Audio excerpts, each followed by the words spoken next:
नमस्कार साथियों, आप सभी का हमारे online platform Krishna coaching classes पर हार्दिक स्वागत है।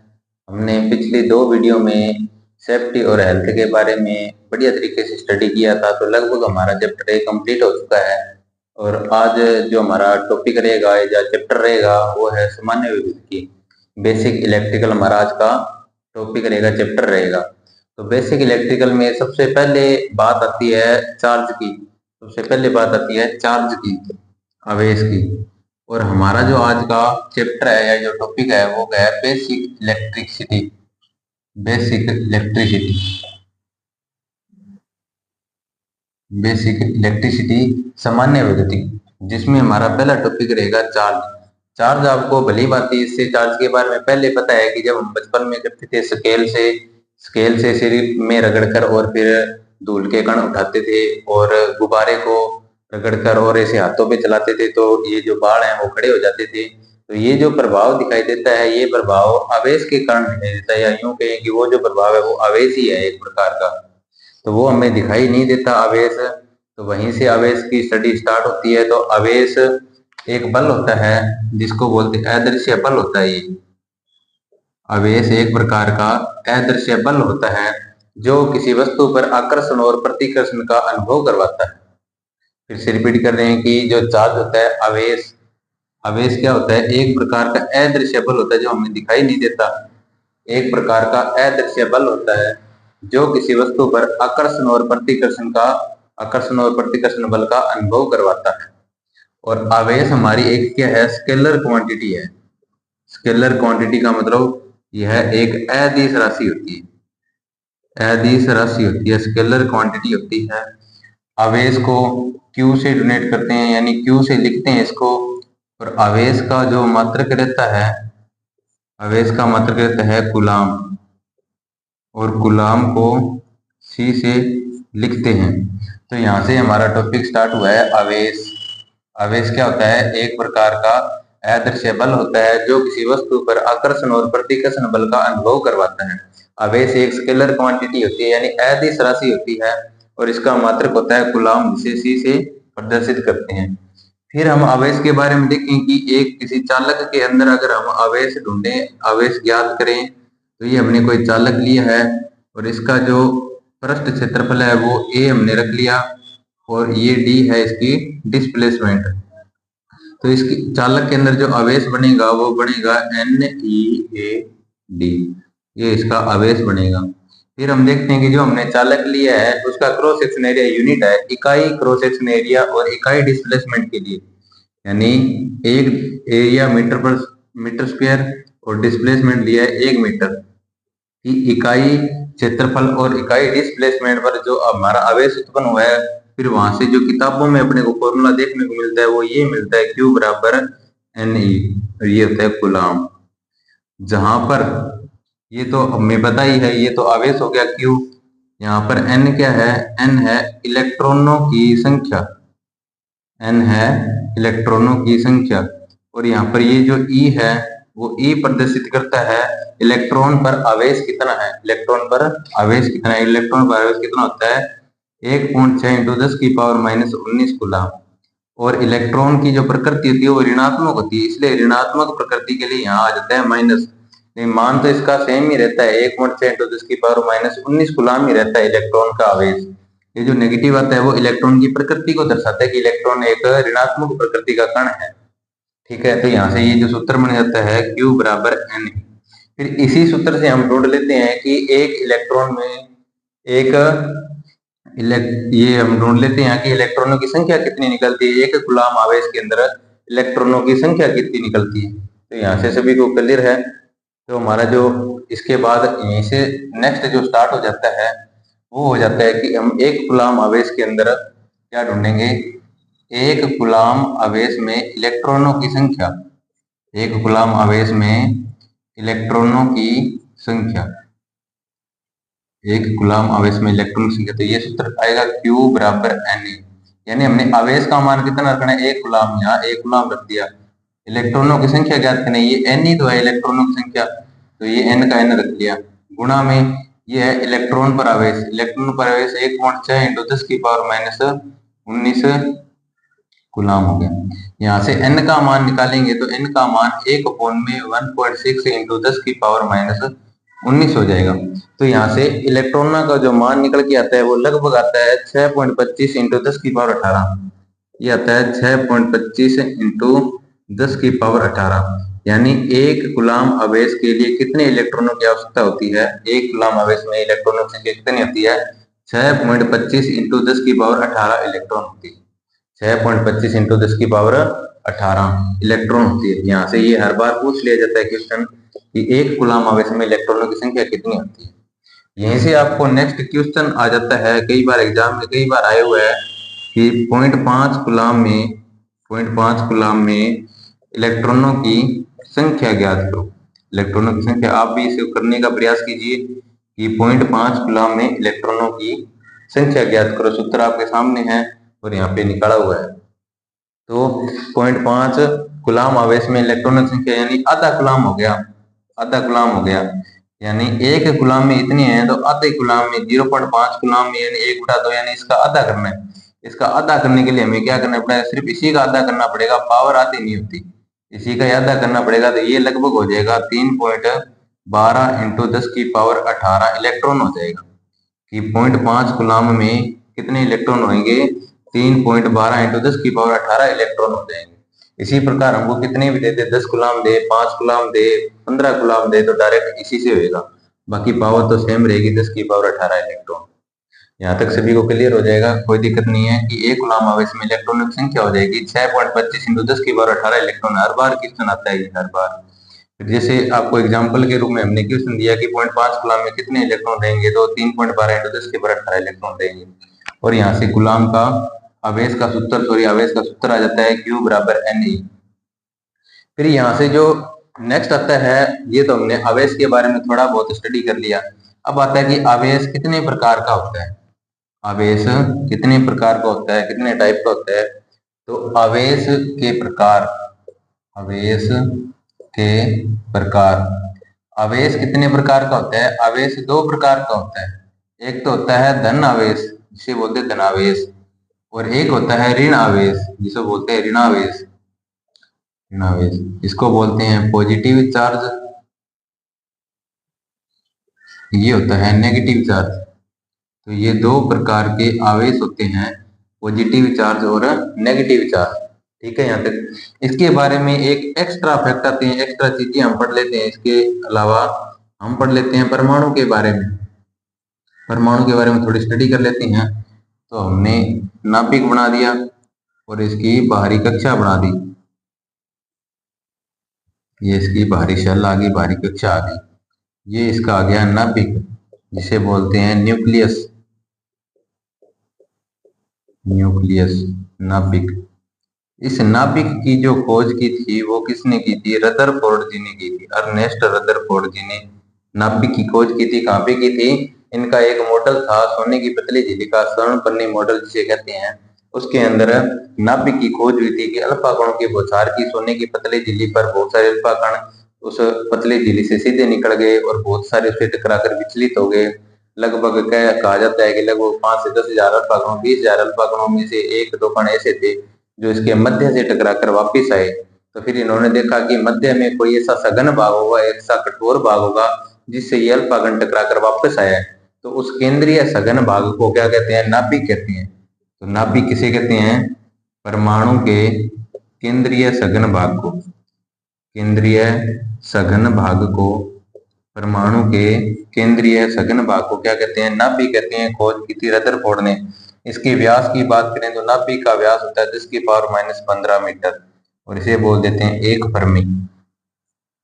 तो यहाँ से ये आपको याद रहना चाहिए कि नाभिक की खोज रदरफोर्ड ने की थी। नाभिक के अंदर कितने कण होते हैं? 2 कण होते हैं। कौन कौन से? एक इसके अंदर होता है प्रोटॉन और एक इसके अंदर होता है न्यूट्रॉन। प्रोटॉन और न्यूट्रॉन, ये दोनों कण आपस में कौन से बल द्वारा बंधे होते हैं? अंतरा आणविक बल द्वारा बंधे होते हैं। अंतरा आणविक बल द्वारा एक दूसरे से नाभिक में बंधे होते हैं। और इलेक्ट्रॉन एक हल्का कण होता है जिसके कारण ये बाहरी कक्षा में क्या लगाता रहता है? चक्कर लगाता रहता है। बाहरी कक्षाओं में इलेक्ट्रॉन चक्कर लगाता रहता है और इसके नाभिक में प्रोटॉन और न्यूट्रॉन रहते हैं और इलेक्ट्रॉन इसके बाहरी कक्षा में चक्कर लगाते रहते हैं। भारी कक्षा में चक्कर लगाते रहते हैं। परमाणु की सबसे अंतिम कक्षा को बोलते हैं संयोजी कक्ष। सबसे अंतिम कक्षा बोलते हैं संयोजी कक्ष। और इस संयोजी कक्ष में जो इलेक्ट्रॉन घूमेंगे उस इलेक्ट्रॉन को बोलते हैं संयोजी इलेक्ट्रॉन। उन इलेक्ट्रॉन को बोलते हैं संयोजी इलेक्ट्रॉन। यहाँ से भी कई बार क्वेश्चन आते हैं कि संयोजी इलेक्ट्रॉन किसे कहते हैं, तो परमाणु के सबसे भारी कक्षा में घूमने वाले इलेक्ट्रॉन को बोलते हैं संयोजी इलेक्ट्रॉन, क्योंकि परमाणु की सबसे भारी कक्षा होती है संयोजी कक्ष और इसी कक्ष में घूमने वाले इलेक्ट्रॉन हो जाएंगे संयोजी इलेक्ट्रॉन।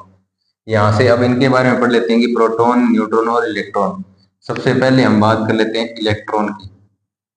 सबसे पहले बात करते हैं इलेक्ट्रॉन। इलेक्ट्रॉन की जो खोज की है वो किसने की है, जे थॉमसन ने की। James Joseph Thomson J Thomson ने इसकी खोज की थी। इलेक्ट्रॉन की जो प्रकृति होती है वो ऋणात्मक प्रकृति का कण है, और इलेक्ट्रॉन का जो आवेश रहता है, 1.6 इंटू 10 की पावर -19 कूलाम। अब ऋणात्मक प्रकृति का होने के कारण इसके आगे माइनस लग जाता है, तो ये आवेश होता है इलेक्ट्रॉन का। फिर आ जाता है इलेक्ट्रॉन का द्रव्यमान, जिसे बोलते हैं मास। द्रव्यमान कितना होता है, 9.11 इंटू 10 की पावर -31 केजी।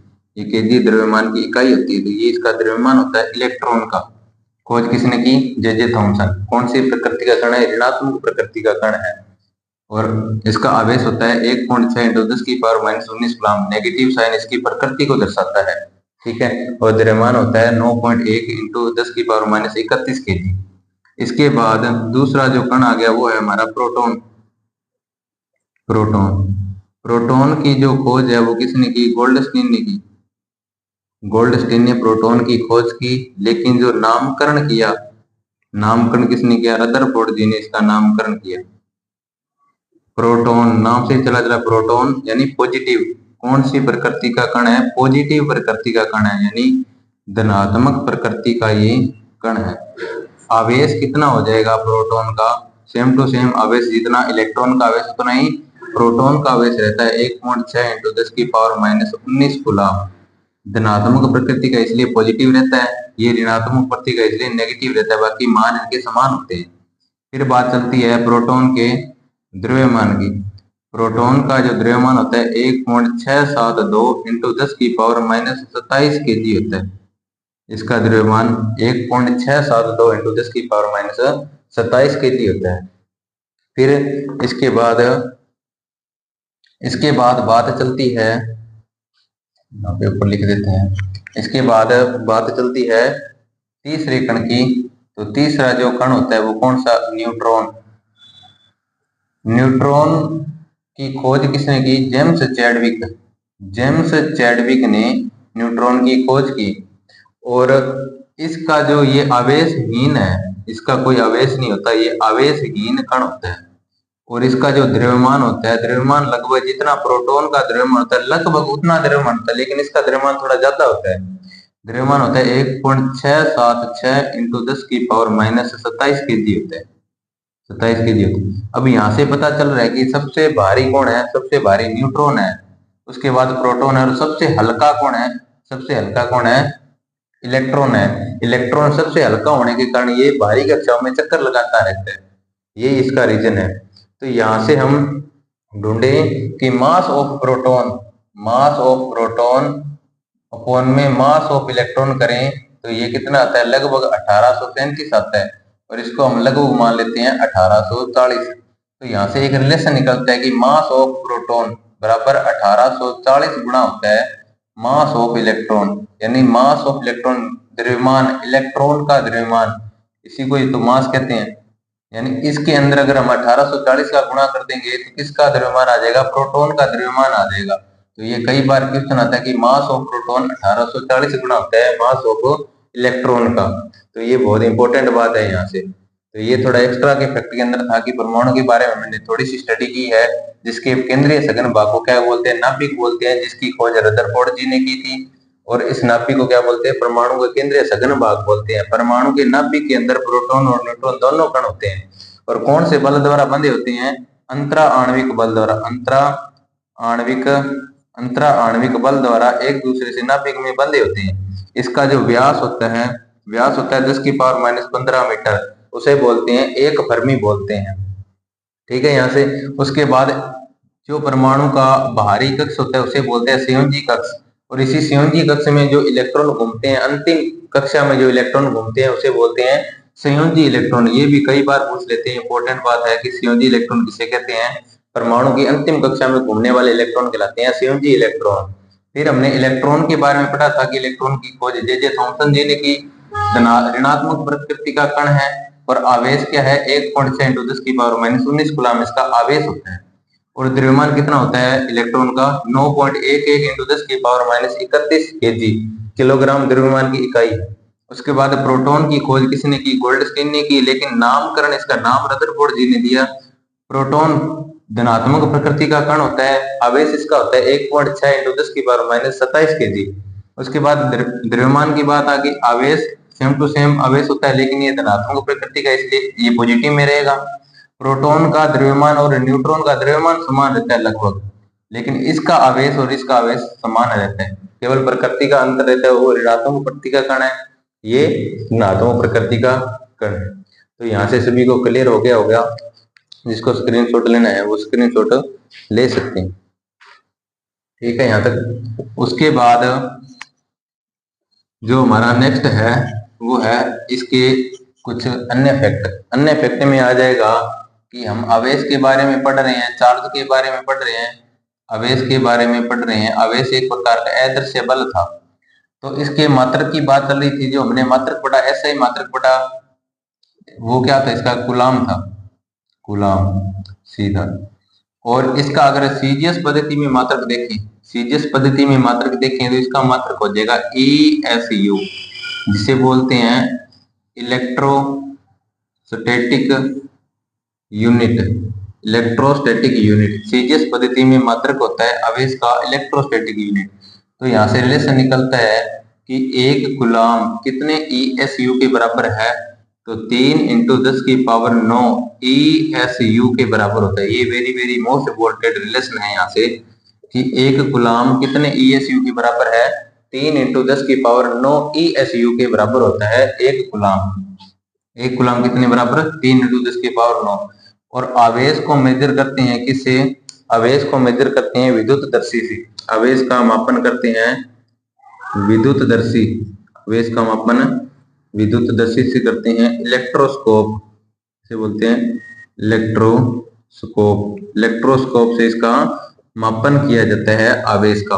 तो ये एक्स्ट्रा में ये बातें ध्यान रखोगे कि आवेश का SI मात्रक कूलम होता है, सीजीएस मात्रक इसका सीजीएस मात्रक ESU होता है इलेक्ट्रोस्टैटिक यूनिट, और एक कूलम बराबर होता है 3 × 10⁻9 ESU। और मापन किसे किया जाता है? विद्युतदर्शी से किया जाता है, इलेक्ट्रोस्कोप से किया जाता है। इसके बाद हमारा जो अगला टॉपिक रहता है कि यही अगर आवेश एक स्थान से दूसरे स्थान तक स्थानांतरण हो जाए, ट्रांसफर हो जाए, प्रवाहित हो जाए, तो उसे क्या कहते हैं? तो इसके बाद जो टॉपिक आता है वो आता है विद्युत। क्या आता है? विद्युत।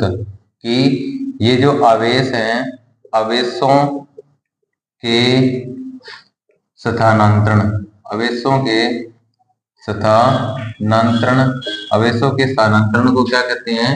विद्युत कहते हैं। ये आवेश एक जगह से दूसरी जगह अगर स्थानांतरण हो जाए तो उसे कहते हैं विद्युत, और उसे कहते हैं इंग्लिश में इलेक्ट्रिसिटी। जो हमारा आज का टॉपिक था बेसिक इलेक्ट्रिसिटी।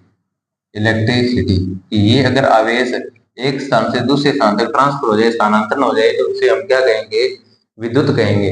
अब आवेशों की प्रकृति के आधार पर, आवेशों की प्रकृति के आधार पर, आवेशों की प्रकृति के आधार पर जो विद्युत है वो कितने प्रकार का है? विद्युत 2 प्रकार का है।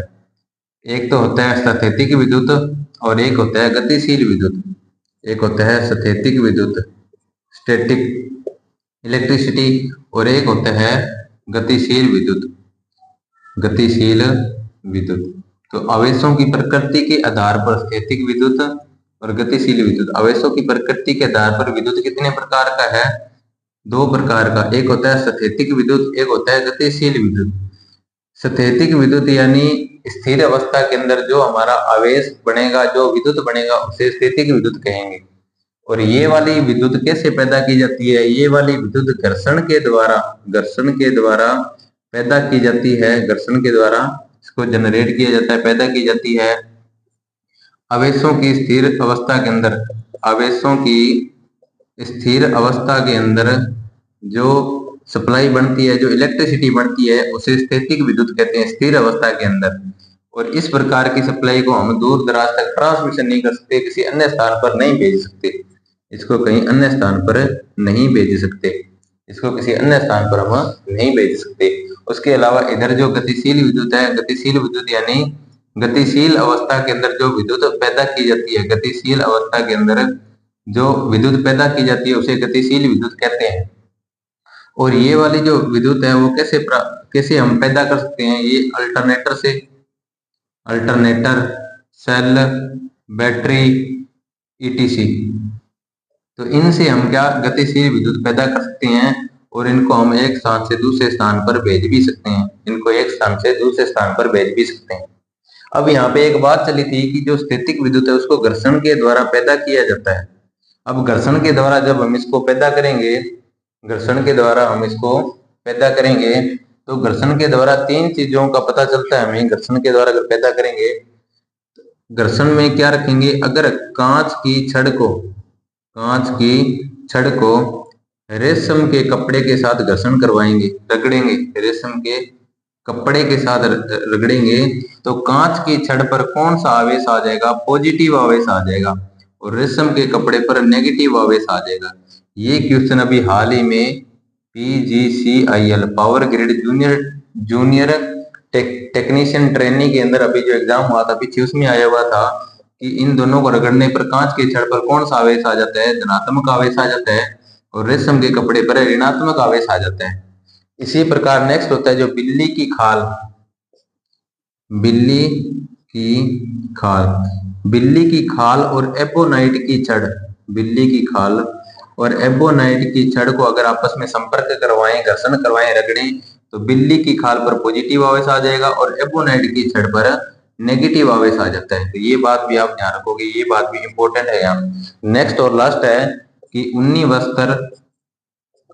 वस्त्र और प्लास्टिक या एबोनाइट की छड़, प्लास्टिक या एबोनाइट की छड़, एबोनाइट की छड़ को आपस में रगड़े तो उन्नी वस्त्र पर पॉजिटिव आवेश आ जाएगा और प्लास्टिक एबोनाइट की छड़ पर नेगेटिव आवेश आ जाएगा। तो ये तीन बातें बहुत वेरी वेरी मोस्ट इंपोर्टेंट है, जिसमें ये तो पूछ ही लिया है वर्तमान में कि कांच की छड़ को रेशम के कपड़े के साथ रगड़ेंगे तो कांच की छड़ पर धनात्मक आवेश आएगा, रेशम के कपड़े पर ऋणात्मक आवेश आएगा। इसी प्रकार बिल्ली की खाल और एबोनाइट की छड़ को आपस में संपर्क घर्षण करवाएंगे तो बिल्ली की खाल पर पॉजिटिव आवेश आ जाएगा, एबोनाइट की छड़ पर नेगेटिव आवेश आएगा। उसी के बाद उन्नी वस्त्र पॉजिटिव आवेश आ जाएगा और प्लास्टिक या एबोनाइट की छड़ पर नेगेटिव आवेश आ जाएगा।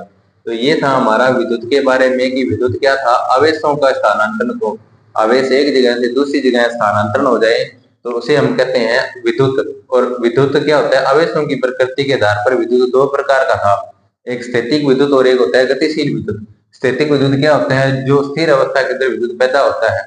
अब ये जो स्थिर अवस्था के अंदर पैदा हो रहा है इसमें कोई घुमाने वाला पार्ट तो नहीं है कि हमने कोई आर्मेचर घुमा दिया या कोई रोटर घूम रहा है, इसके अंदर कोई घूमने वाला पार्ट तो है नहीं, इसको सिर्फ हम घर्षण करवा रहे हैं। तो घर्षण के द्वारा जो आवेश पैदा हो रहा है वो आवेश एक स्थान से दूसरे स्थान तक क्या हो रहा है? स्थानांतरण हो रहा है।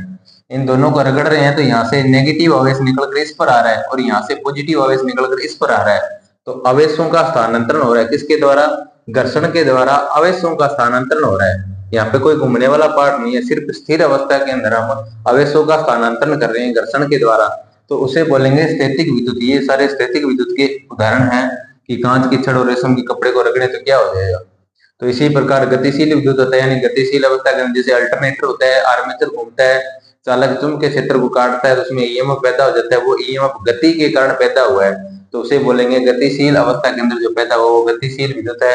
अल्टरनेटर सेल बैटरी से पैदा किया जाता है, इसको एक स्थान से दूसरे स्थान पर भेजा जा सकता है इसको, और यही वर्तमान में चल रहा है सभी जगह। और इसका उत्पादन बहुत कम है, इसका उत्पादन बहुत कम है, यानी इसको कम बनता है ये मात्रा में, तो इसलिए इसका ट्रांसमिशन नहीं किया जा सकता, एक स्थान से दूसरे स्थान पर भेजा नहीं जा सकता, इसका कोई उपयोग नहीं किया जा सकता। ठीक, इसको केवल अनुभव में देखा जा सकता है, अनुभव किया जा सकता है।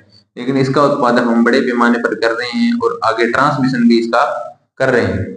तो आज के इस टॉपिक में हमने आवेश के बारे में पढ़ा है, और ये छोटा सा टॉपिक हमने इसके बाद परमाणु का पढ़ा था। उसके बाद ये छोटा सा टॉपिक आया इलेक्ट्रिसिटी, और यहीं से अगर हम आगे लेके चलें तो यहीं से आगे विद्युत धारा का टॉपिक आ जाएगा। तो जो विद्युत धारा का टॉपिक है वो हम नेक्स्ट वीडियो में स्टडी करेंगे। अगर ये कंटेंट आपको बढ़िया लगे तो जरूर लाइक, शेयर और सब्सक्राइब करना। धन्यवाद।